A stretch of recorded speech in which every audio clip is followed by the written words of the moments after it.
There is no such thing as an apolitical content creator on an app that is pushing a specific political point of view. And that is why you should not follow any creator who hasn't made their stance on what's happening right now explicitly clear. Because those creators have a huge impact on your political worldview, despite not explicitly talking about politics on their channel. And I can and will prove that to you in this video. So whether content creators want to acknowledge it or not, we all know that you seeing our content is dependent on how that content is treated by the algorithm.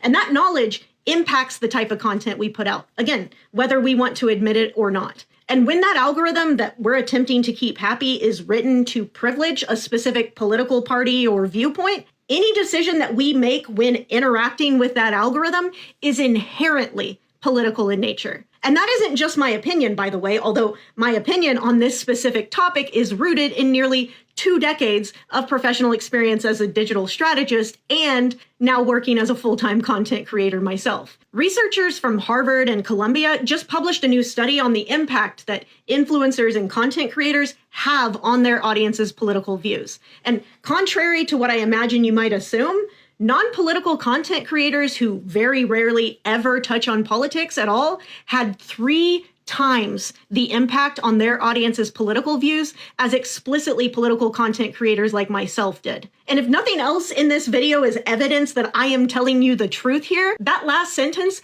absolutely should be. I'm literally telling you that I have less impact as a political content creator on your political views than the non-political content creators you follow. What possible motive could I have for saying that if it weren't true? And even if you aren't persuaded by that study, you can be damn sure that politicians and political strategists on both sides of the aisle very much are. And they are adjusting their campaign strategies to reflect that. I know they are because I've been in meetings about this topic and I have done job interviews related to this topic. This is happening, and I would argue it is the newest frontier of voter outreach, specifically because it's able to fly under the radar and not actually appear to be voter outreach to the untrained eye. I can promise you, the far right is for sure keeping tabs on which creators are staying silent right now. And those creators are going to be at the very top of their list for outreach in both the upcoming midterms and the eventual presidential election. Following content creators who refuse to take even a minimal stand against what's happening